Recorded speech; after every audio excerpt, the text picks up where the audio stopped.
생각해 보건대 참으로 안타까운 것은 우리의 육신이 아무리 애써도 의로워질 수 없다는 것입니다. 더 안타까운 것은 사람들은 마치 자기가 애쓰고 노력하면 의로워질 수 있다라고 착각하며 그렇게 살아간다는 것입니다. 그러다가 어떤 이들은 좌절감만 느낍니다. 또 어떤 이들은 의로워지기를 포기하고 제멋대로 살아가기 시작합니다. 인간은 의로워지기 어려우니 그냥 그대로 살아가는 것이 나쁘지 않다는 결론을 내린 것이지요. 성경 말씀은 철저히 우리의 육신이 노력하는 것으로는 의로워질 수 없다라고 강조합니다. 더욱이 율법에 따라 살아간다고 해도 그것만으로 우리가 의로워질 수는 없다고 밝히지요. 이는 우리가 모든 율법을 그대로 다 지켜 행하기는 어렵기 때문입니다. 말씀의 법을 따르자면 율법의 하나라도 어기면 율법을 어긴 자가 되고 그 율법을 어긴 자는 죄인이 되기 때문입니다.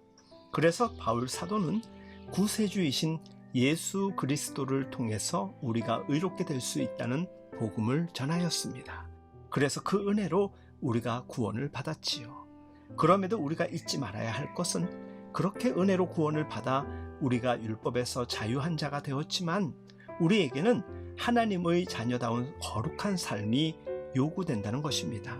그러다 보니 은혜로 하나님의 자녀가 되었는데도 다시 거룩한 삶을 살기 위해 뭔가를 애써서 노력하여 의로운 삶, 거룩한 삶을 살아야 한다는 부담을 갖게 됩니다. 그건 역시 마치 율법의 짐처럼 내게 지워진 무거운 짐이 되어 버리기도 합니다. 그래서 어떤 의식을 통해서 거룩해질 수 있다면 그렇게 하면 좋겠다는 생각을 하곤 합니다. 바울 사도 당시에는 할례라는 의식이 대표적인 이슈로 떠올랐던 것입니다. 은혜로 구원받은 자들은 복음 안에서의 자유와 거룩하게 살아야 한다는 무거운 짐 사이에서 딜레마에 빠집니다. 어떤 사람은 은혜의 복음 안에서 자유한 자가 되었으니 모든 행위 위에 자유를 부여합니다. 다른 지체들을 고려하지 않는 언행을 일삼기도 하지요.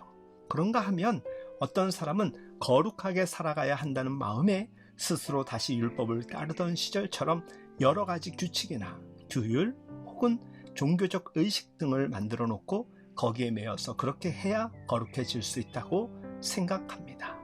그래서 오늘날로 따지면 새벽 기도회, 금요 기도회, 교회의 봉사, 구제, 심지어 방언과 같은 은사 등으로 자신을 거룩하게 만드는 요소를 만들어 갑니다. 그런데 시간이 지날수록 더 지치게 하는 요소가 되기도 합니다.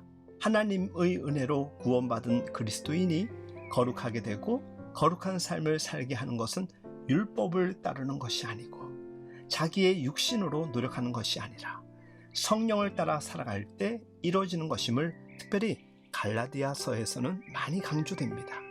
갈라디아서 5장 16절 말씀, 내가 이르노니 너희는 성령을 따라 행하라. 그리하면 육체의 욕심을 이루지 아니하리라 라고 말씀하고 있고, 5장 25절에서는 만일 우리가 성령으로 살면 또한 성령으로 행할지니라 라고 말씀합니다. 육신을 따라 살아가면 아무리 애쓰고 노력한다고 하더라도 육체의 욕심이 작용하기 때문에 온갖 악한 것들이 열매로 맺혀지게 됩니다. 때로 우리가 애쓰고 노력하면 잘 될 것이라 생각하지만 그 결과물들은 처참하곤 합니다. 그렇지만 성령을 따라 행하면 성령의 열매를 맺게 됩니다. 나무는 그 뿌리에 따라 열매를 달리합니다. 그것은 자연스러운 결과이지요. 우리가 우리의 육신을 의지하면 죄악의 열매를 맺을 수밖에 없고, 우리가 성령님을 의지하면 성령의 열매를 맺게 됩니다. 주 안에서 사랑하는 여러분, 그리스도 예수의 사람들은 육체와 함께 그 정욕과 탐심을 십자가에 못 박았느니라 라고 말씀은 전합니다. 우리는 이제 육신으로는 죽은 자입니다. 예수 그리스도 안에서 다시 산 자, 새로운 피조물이죠. 그렇다면 이제 예수 그리스도 안에 뿌리를 박은 자이고 우리 안에 거하시는 성령을 따라 살아가는 사람들입니다.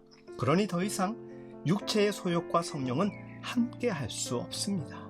내 육체의 소욕은 십자가 위에서 예수 그리스도와 함께 죽었음을 선포하고 성령을 따라 살아가면 노력하고 애쓰지 않아도 거룩한 삶으로 인도함을 받게 될 것입니다. 그래서 우리가 애써야 할 것은 의롭게 되려는 행위가 아닙니다. 우리가 애써야 할 것은 우리 안에 거하시는 우리 주 예수 그리스도 성령님과의 깊은 교제이지요. 행위가 아니라 주님과의 관계에 애쓰면, 그래서 주님과의 관계가 깊어지면 우리의 삶은 저절로 거룩한 삶의 열매를 맺게 될 것입니다. 오늘도 간절히 소망하며 기도하길 원합니다. 주님과의 영적 친밀한 교제를 통해 삶이 더욱 성숙해져 가고 아름답고 복된 열매를 맺는 우리 모두가 될 수 있길 예수님의 이름으로 축복하며 응원합니다.